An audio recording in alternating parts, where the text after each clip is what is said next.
क्या आपको लंबे समय से या कुछ ही महीनों से पीरियड खुल के नहीं हो रहे हैं? जहां आपको पहले 4 या 5 दिन पीरियड होते थे, वहीं अब आपको लगता है कि आपको सिर्फ 2 दिन पीरियड हो रहे हैं। साथ ही जो मेंस्ट्रुअल ब्लड का फ्लो है, यानी मासिक धर्म में जो खून आता है, वो भी पहले की अपेक्षा कम हो गया है।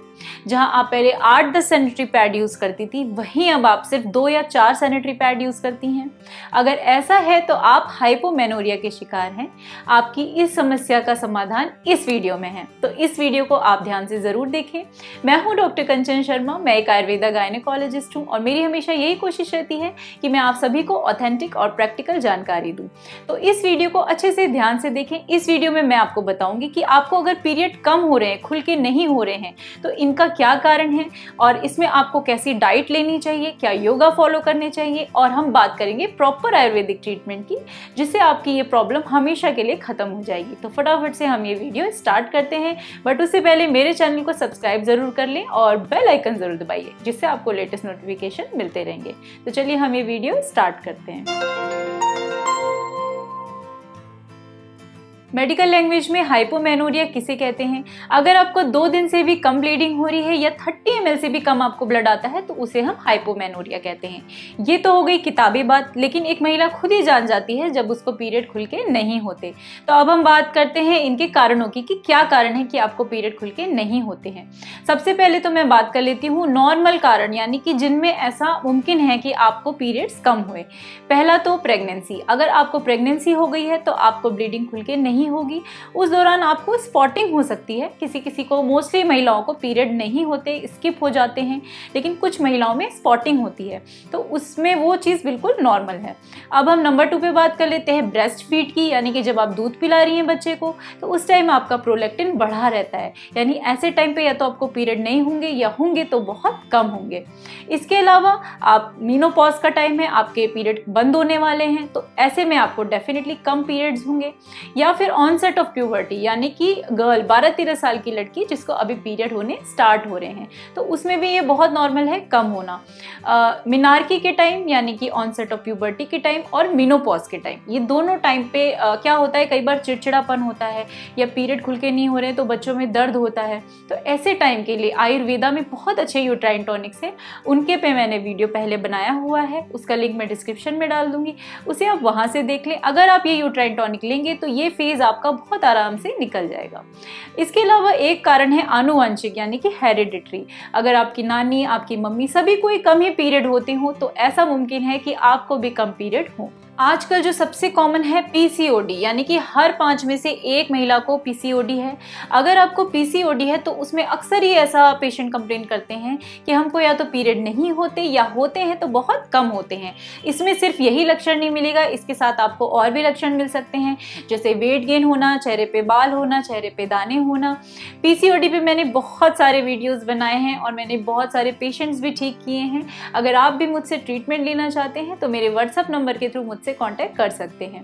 इसके अलावा अब हम बात करते हैं थायराइड की। अगर आपको थायराइड इश्यू है, खासकर हाइपरथायराइडिज्म, तो ऐसे में अक्सर ही स्कैंटीमेंसिस की पेशेंट शिकायत लेके आते हैं। या फिर आप बहुत लंबे समय से कॉन्ट्रासेप्टिव पिल्स ले रही हैं, तो उसमें तो ऐसा होता ही है कि स्कैंटीमेंसिस होए। तो कॉन्ट्रासेप्टिव पिल आप कैसे लें? 6 महीना लें, उसके बाद 2 महीना छोड़ दें और फिर 6 महीना लें। इस तरह से आप कॉन्ट्रासेप्टिव पिल लें, लगातार 2-3 साल ऐसे आप बिल्कुल ना लें। अब हम बात करते हैं इंजेक्शन डिम्पा की, जो कि अक्सर ही आजकल पेशेंट्स को लगा रहे हैं। मोस्टली कब लगता है? मोस्टली तब लगता है जब 3 मंथ का कॉन्ट्रासेप्शन पेशेंट मांगते हैं कि हमें 3 मंथ के लिए कॉन्ट्रासेप्शन चाहिए, बच्चा ना होने पाए, तो ऐसे में ये इंजेक्शन लगता है। इसके ज़्यादातर यही साइड इफेक्ट हैं। पेशेंट खुद बताता है कि या तो हमें पीरियड नहीं आ रहे हैं, या इरेगुलर आ रहे हैं, या फिर कम आ रहे हैं, या फिर आपने बहुत ज़्यादा वेट गेन कर लिया हो, वेट लॉस कर लिया हो, तो उसका डायरेक्ट असर ऑब्वियसली आपके पीरियड्स पे पड़ेगा। या आप बहुत एक्सेस स्ट्रेस में हैं, तो डेफिनेटली स्ट्रेस का असर तो हमारे पीरियड्स पे पड़ता ही है, ये हर महिला जानती है, इसके कोई एक्सप्लेनेशन की ज़रूरत नहीं है। इसके अलावा अगर आप में खून की कमी होगी, यानी कि आपका जो हीमोग्लोबिन है वो 9 से कम, 8 से कम ऐसे होगा, तो डेफिनेटली उसमें चांस रहेगा कि आपको पीरियड भी खुल के नहीं होगा। या एक सिंड्रोम होता है एशरमैन सिंड्रोम। ये अक्सर कब होता है? जब आपकी यूट्रस से रिलेटेड कोई सर्जरी हुई हो या डीएनसी हुई हो। डीएनसी मतलब कि देसी भाषा में सफाई हुई हो, अबॉर्शन वगैरह हुआ हो। तो इसमें क्या होता है कि वहाँ पे स्कार टिश्यू डेवलप होता है और आपस में दीवारें चिपकने लगती हैं। तो ऐसे में स्कैंटीमेंसिस की शिकायत होती है। तो जब आप डॉक्टर पे जाते हैं शिकायत लेके कि मुझे पीरियड खुल के नहीं हो रहा, तो वो सबसे पहले आपके कुछ ब्लड टेस्ट कराना चाहेंगे। वो क्या होंगे? वो होगा हीमोग्लोबिन आपका, यानी कि आप में खून की कमी तो नहीं, या थायराइड कराएंगे, आपको कोई थायराइड इशू तो नहीं है। प्रोलैक्टिन भी करा सकते हैं, प्रोलैक्टिन अगर बढ़ा रहता है तो पीरियड नहीं होते या कम होते हैं। साथ ही आपको अल्ट्रासाउंड के लिए भी बोला जा सकता है। अल्ट्रासाउंड में क्लियर आता है आपको पीसीओडी तो नहीं है या एशरमैन सिंड्रोम तो नहीं है, ये सारा कुछ होता है। तो अब हम बात कर लेते हैं ट्रीटमेंट की। ट्रीटमेंट में सबसे पहले मैं बात करूंगी डाइट की, फिर योगा और लाइफस्टाइल की, और नंबर 3 पे मैं आपको बताऊंगी होम रेमेडीज और आयुर्वेदा ट्रीटमेंट। तो सबसे पहले हम डाइट की बात कर लेते हैं। डाइट में आयुर्वेद में एग्जैक्टली लिखा हुआ है कि क्षीणार्तव यानी कि यही स्कैंटी मेंसेस यानी कि कम पीरियड्स होना। अगर आपको इस तरह से पीरियड हो रहा है तो आपको क्या खाना है? आपको खाना है पित्तवर्धक द्रव्य, यानी कि आग्नेय द्रव्य जो कि हॉट हो, जिनका तासीर जो हो वो गर्म हो। ये द्रव्य कौन कौन से हैं? स्पेशली आयुर्वेद में वर्णन है कि अगर आप ग्रेन्स ले रहे हो तो उसमें शाली चावल, लाल यानी कि रेड कलर्ड राइस, इसके अलावा यव यानी कि बार्ले। दालों की बात कर लें तो कुल्थी की दाल जिसे हम हॉर्स ग्राम कहते हैं, और उड़द की दाल। इसके अलावा तिल को, कांजी को, इनको भी आप खाने में ऐड कर सकते हैं।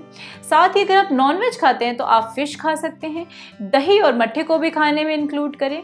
और सबसे इंपॉर्टेंट है गोमूत्र। जो लोग गोमूत्र ले सकते हैं तो गोमूत्र का भी बहुत अच्छा इफेक्ट है, आप इसे भी ले सकते हैं। ये तो हो गई आयुर्वेद की बात। इसके अलावा हमें और क्या जानना है? हमें जानना है कि अगर हमारा वेट बहुत ज़्यादा गेन हो रहा है तो डेफिनेटली हम डॉक्टर को दिखाएं। या आपने अगर ये सोचा है कि मैं बहुत जल्दी बहुत सारा वेट लॉस कर लूँगी, तो ये बहुत ही गलत प्लान है। इससे आपके न्यूट्रिशन पे, आपकी बॉडी पे बहुत इफेक्ट पड़ेगा, और पीरियड्स पे तो डेफिनेटली पड़ेगा ही। और आप क्या कर सकती हैं? आप ढेर सारा पानी पिए, खुद को हाइड्रेटेड रखें। तो अब हम बात कर लेते हैं योगा की और लाइफस्टाइल मॉडिफिकेशन की।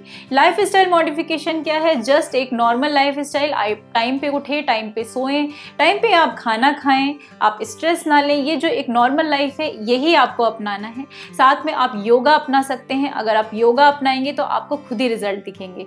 धनुरासन, भुजंगासन और बंधकोण आसन, ये बहुत अच्छे आसन हैं। इसमें से जो भी आपको आसान लगे वो करें। शरीर को तकलीफ दे के योगा ना करें, आराम से बिल्कुल योगा करें। इनको आप 1 से 2 महीना करेंगे तो आपको खुद ही रिजल्ट दिख जाएंगे। तो अब हम बात कर लेते हैं ट्रीटमेंट की। ट्रीटमेंट में अगर आपको थायराइड के इशू हैं, आपको पीसीओडी है, आपको प्रोलैक्टिन हार्मोन के इशू हैं, या एशरमैन सिंड्रोम है, तो डेफिनेटली आपको डॉक्टर से सलाह लेनी है। अगर आप मेरे से कांटेक्ट करना चाहते हैं तो आप व्हाट्सएप नंबर के थ्रू मुझसे कांटेक्ट कर सकते हैं। तो अब हम बात कर लेते हैं ट्रीटमेंट की। ट्रीटमेंट में मैं आपको बताने वाली हूँ सबसे पहले 2 होम रेमेडीज जिनका वर्णन शास्त्र में है, ये मैं अपने मन से नहीं बता रही हूँ।